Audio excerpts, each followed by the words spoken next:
నైరుతి రుతుపవనాల కదలికతో రాష్ట్రం అంతా విస్తారంగా వర్షాలు కురుస్తున్నాయి. అసలు ఎన్ని రోజులు ఈ వర్షాలు కురిసే అవకాశం ఉంది? భారీ వర్షాలకు ఏ జిల్లాలకు అటు వాతావరణ శాఖ అలర్ట్ చేస్తుంది అనేది ప్రస్తుతం మనతో పాటు విశాఖ వాతావరణ కేంద్రం అధికారి జగన్నాథ్ కుమార్ గారు ఉన్నారు. అంటే ఎన్ని జిల్లాలకి భారీ వర్షాలు కురిసే అవకాశం ఏమన్నా ఉందా? ఏమన్నా అలర్ట్ జారీ చేశారా? దీనికి చెప్పుకునే ముందు మనకున్న ప్రస్తుత సినాప్టిక్ కండిషన్ గురించి చెప్పుకోవటం చాలా అవసరం. నిన్న నైరుతి జార్ఖండ్ పరిసర ప్రాంతాల్లో ఒక అల్పపీడనం ఉండేది. ఆ అల్పపీడనం ప్రస్తుతం దక్షిణ జార్ఖండ్ పరిసర ప్రాంతాల్లో ఉపరితల ఆవర్తనంగా కొనసాగుతూ దానికి అనుబంధంగా ఉన్న సర్క్యులేషను 5.8 కిలోమీటర్ల ఎత్తు వరకు వ్యాపించి ఉన్నది. ఈ సైక్లోనిక్ సర్క్యులేషన్ లేదా ఉపరితల ఆవర్తనం పైకి వెళ్లే కొద్దీ దక్షిణ దిశకు వంగి ఉన్నది. మరియు ఈ పరిస్థితులతో పాటు దేశంలో అన్ని ప్రాంతాలను విస్తరించిన మాన్సూన్ వల్ల ఈరోజు మాన్సూన్ ట్రఫ్ లేదా ఋతుపవన ద్రోణి బికనీర్, బనస్థలి, సిద్ధి మరియు దిఘా మీదుగా తూర్పు మధ్య బంగాళాఖాతం వరకు దానికి అనుబంధ ద్రోణి విస్తరించి ఉన్నది. మరియు రాజస్థాన్, సౌత్ ఈస్ట్ రాజస్థాన్ లేదా ఆగ్నేయ రాజస్థాన్ నుంచి వెస్ట్ బెంగాల్ మీదుగా లేదా నార్త్ వెస్ట్ లేదా వాయువ్య బంగాళాఖాతం వరకు ఒక ద్రోణి 0.9 కిలోమీటర్ల నుంచి 5.8 కిలోమీటర్ల ఎత్తు వరకు వ్యాపించి ఉన్నది. ఈ కారణాల వల్ల రాష్ట్రంలో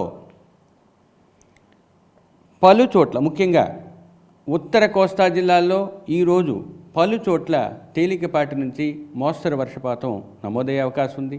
తదుపరి 4 రోజులు కొన్ని చోట్ల తేలికపాటి నుంచి మోస్తరు వర్షపాతం, చివరి 2 రోజులు వారంలో ఉన్న చివరి 2 రోజులు 1-2 చోట్లకు పరిమితమయ్యే అవకాశం ఉంది. దక్షిణ కోస్తా జిల్లాల్లో ఈరోజు కొన్ని చోట్ల తేలికపాటి నుంచి మోస్తరు వర్షపాతం, మిగిలిన 6 రోజులు కూడా 1-2 చోట్ల తేలికపాటి నుంచి చిరుజల్లులు పడే అవకాశం ఉంది.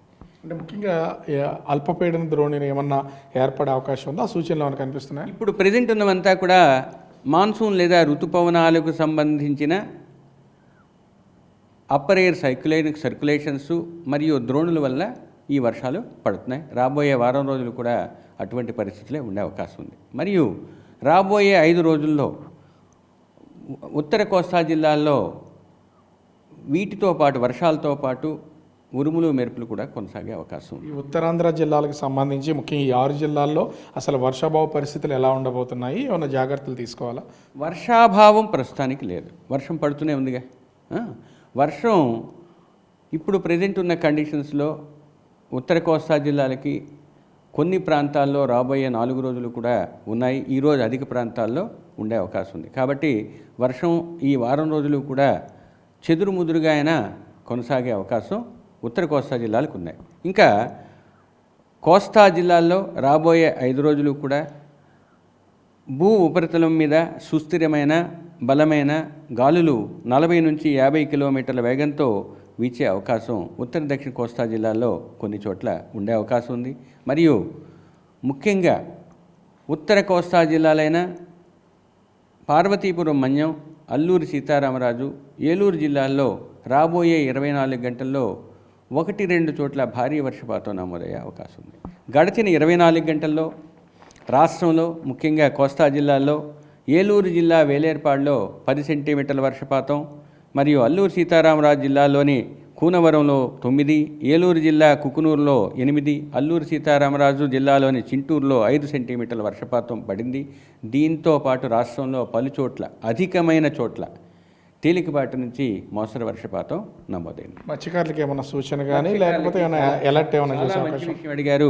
ఈ మాన్సూన్కి రిలేటెడ్ గ్రేడియంట్ ప్రెషర్ గ్రేడియంట్ ఉండటం వలన ముఖ్యంగా ఉత్తర కోస్తాని ఆనుకుని ఉన్న తీరం వెంబడి 40 నుంచి 50 కిలోమీటర్లు గరిష్టంగా 60 కిలోమీటర్ల వేగంతో ఈదురుగాలులతో పాటు అటువంటి వాతావరణం కూడా ఉన్నందువల్ల మత్స్యకారులు రాబోయే 4 రోజులు కూడా కోస్తా తీరం వెంబడి ఆవల కూడా వేటకు వెళ్ళవద్దని హెచ్చరించడం జరిగింది. అంటే ఋతుపవనాలకు సంబంధించి విస్తారంగా వ్యాప్తించినటువంటి నేపథ్యంలో మొత్తం రాష్ట్రంలో అనేక ప్రాంతాల్లో మోస్తరు వర్షాలు కురుస్తాయి, కొన్ని చోట్ల చెదురుమదురు వర్షాలు కురుస్తాయని విశాఖ వాతావరణ శాఖ అధికారులు అయితే తెలియజేస్తున్నారు. ముఖ్యంగా చూస్తే మత్స్యకారులు రానున్నటువంటి 4 రోజులు వేటకు వెళ్లకుండా ఉండాలని విశాఖ వాతావరణ కేంద్రం అధికారి జగన్నాథ్ కుమార్ సూచిస్తున్నటువంటి పరిస్థితి కనిపిస్తోంది. కెమెరామెన్ రాముతో రాజు, బిగ్ టీవీ, విశాఖపట్నం.